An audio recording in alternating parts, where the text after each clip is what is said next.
จาพนมมีชื่อทัชกรยีรำชื่อเล่นจา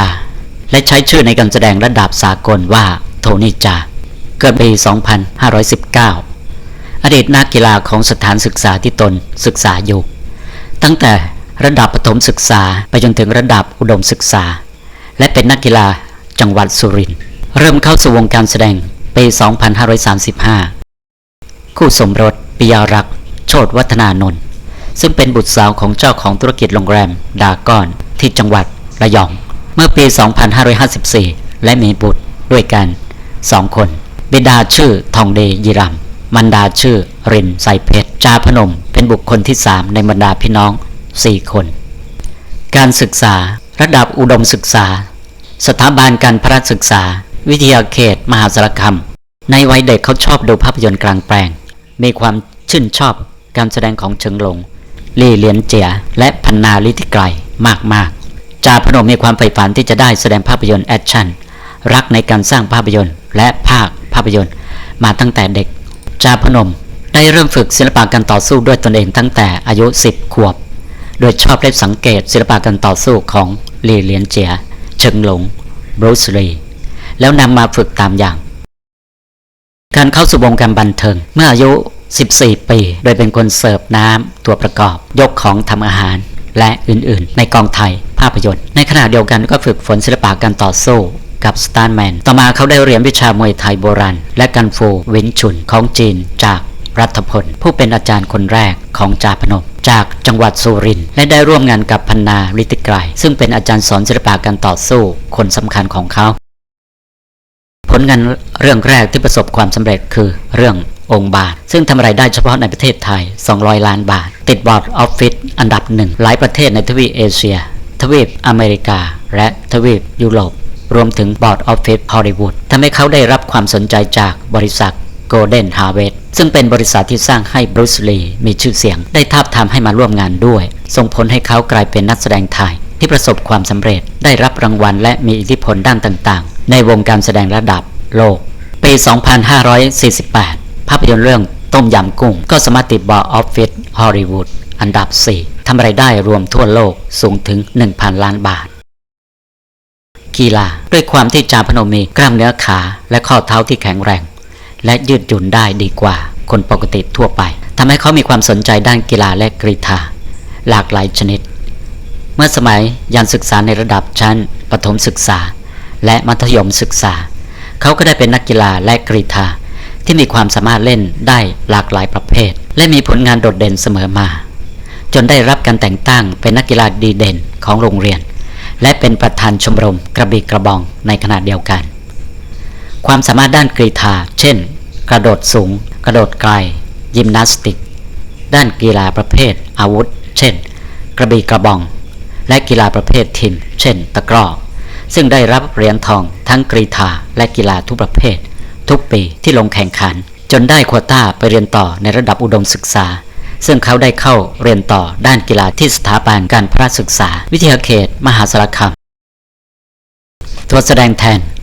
ระหว่างที่ศึกษาชั้นมัธยมศึกษาและอุดมศึกษาในช่วงที่โรงเรียนปิดภาคเรียนจาพนมได้เข้าไปประกอบอาชีพเสริมและหาประสบการณ์ในกองถ่ายภาพยนตร์และได้เริ่มแสดงเป็นตัวประกอบและตัวแสดงแทนในภาพยนตร์เรื่องต่างๆขณะศึกษาระดับอุดมศึกษาที่วิทยาลัยการพระศึกษาจังหวัดมหาสารคามได้รับคัดตัวเป็นตัวแสดงแทนโรบินชูในภาพยนตร์เรื่อง Mortal Kombat โดยมีผู้มาสมัครเป็นจำนวนมากถึง100 คนจาพนมได้แสดงท่าเตะให้ผู้กำกับหนังเรื่องนี้ชมจึงถูกเลือกให้มาเป็นตัวแสดงแทนอินทรีแดงได้แสดงเป็นตัวแสดงแทนเจมส์เรืองศักดิ์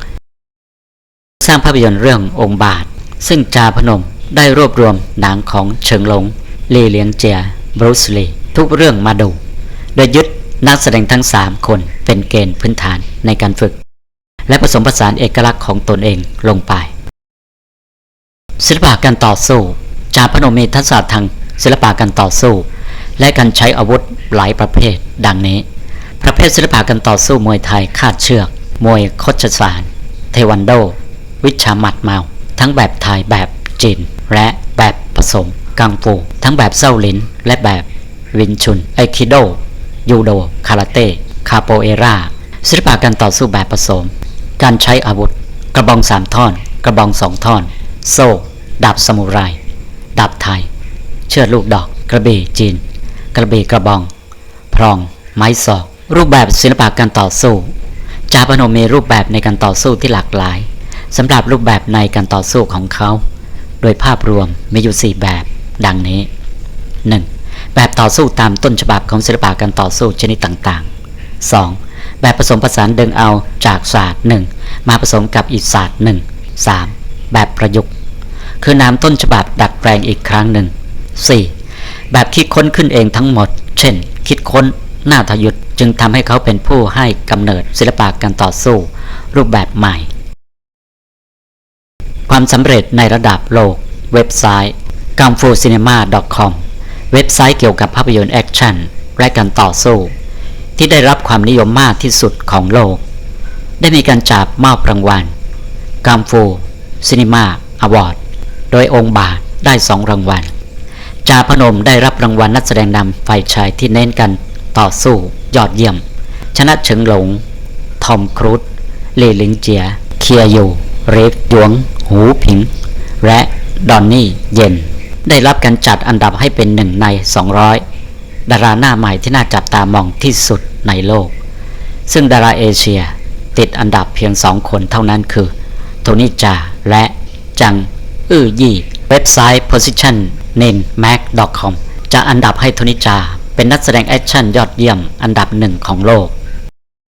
ได้รับการคัดเลือกให้เป็น1ในนักแสดงผู้มีอิทธิพลสูงสุดในเอเชียจากนักวิจารณ์และนักแสดงทั่วโลกได้รับการคัดเลือกให้เป็น1ใน300ดาราดังในเอเชีย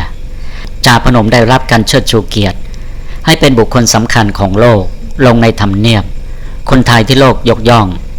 ประกาศเกียรติคุณโดยเว็บไซต์สรานุกรมทรัพยากรมนุษย์มหาวิทยาลัยธรรมศาสตร์ภาพยนตร์ในการแสดงนำหลายเรื่องของเขาได้ถูกจัดอันดับให้เป็น1ใน10อันดับภาพยนตร์ไทยที่ผู้ชมทั่วโลกชื่นชอบมากที่สุดในทศวรรษเช่นเรื่ององค์บาทและต้มยำกุ้งจากผลการจัดอันดับเว็บไซต์ top10thailand.com จาพนมได้รับการจัดอันดับให้เป็นนักแสดงภาพยนตร์แอคชั่นอันดับ1ระดับตำนานเว็บไซต์เด็กหนัง .com และเว็บไซต์ openmm.com เว็บไซต์ที่มีเนื้อหาเกี่ยวกับภาพยนตร์ทุกประเภทจากทั่วโลกผลงานการแสดงภาพยนตร์ที่เป็นสตาร์แมนจำนวน24เรื่องภาพยนตร์ที่แสดงเองจำนวน17เรื่องการกำกับภาพยนตร์องค์บาท2องค์บาท3ละครโทรทัศน์อินทรีแดงเกมโชว์ชิงร้อยชิงล้านชัดช่าช่วงละคร3ฉากผลงานอื่นๆเพลงศิลปินเดี่ยวมิวสิกวิดีโออีกหลายชุดบริษัทอัยราฟิล์มจำกัดผู้ผลิตจัดจำหน่ายภาพยนตร์ก่อตั้งสถาบันสอนศิลปะการต่อสู้แบบมวยไทยรางวัลและการเชิดชูเกียรติรางวัลกังฟูซินีมาอวอร์ดรางวัลทูตวัฒนธรรมด้านภาพยนตร์ครั้งที่1รางวัลสุพรรณหงษ์สาขาดาราไทยที่สร้างชื่อเสียงให้แก่ภาพยนตร์ไทยที่รู้จักทั่วโลกจากภาพยนตร์เรื่องต้มยำกุ้งรางวัลดาราหน้าใหม่ที่น่าจับตามองที่สุดในโลกรางวัลศิลปะการต่อสู้ยอดเยี่ยมแห่งเอเชียซึ่งจัดขึ้นที่ประเทศจีนร่วมกับเฉิงหลงเดวิดเจียงหยวงเปียวลี่เลี้ยงเจียรางวัลใบโพทองคำจากสหมงคลฟิล์มรางวัลเพนกวินผู้กล้าบุคคลตัวอย่างที่มีความกล้าหาญสร้างสรรค์จากรูปแบบการถ่ายทำภาพยนตร์และความคิดสร้างสรรค์ในการออกแบบศิลปะการต่อสู้รูปแบบใหม่ๆจากเรื่ององค์บาท2รางวัลศิลปินมรดกอีสานประเภทศิลปะการแสดงสาขานักแสดงรางวัลสตาร์ชายยอดเยี่ยมประเภทแข่งขันรางวัลสตาร์แมนยอดเยี่ยมครั้งที่1นักแสดงนำที่แสดงบทเสี่ยงตายโดยไม่ใช้อุปกรณ์ช่วยความปลอดภัยจากภาพยนตร์เรื่ององค์บาท3อาชีพนักแสดงสตาร์แมนนักร้องผู้บริหารผู้กำกับภาพยนตร์ผลงานที่เด่นองค์บาทต้มยำกุ้ง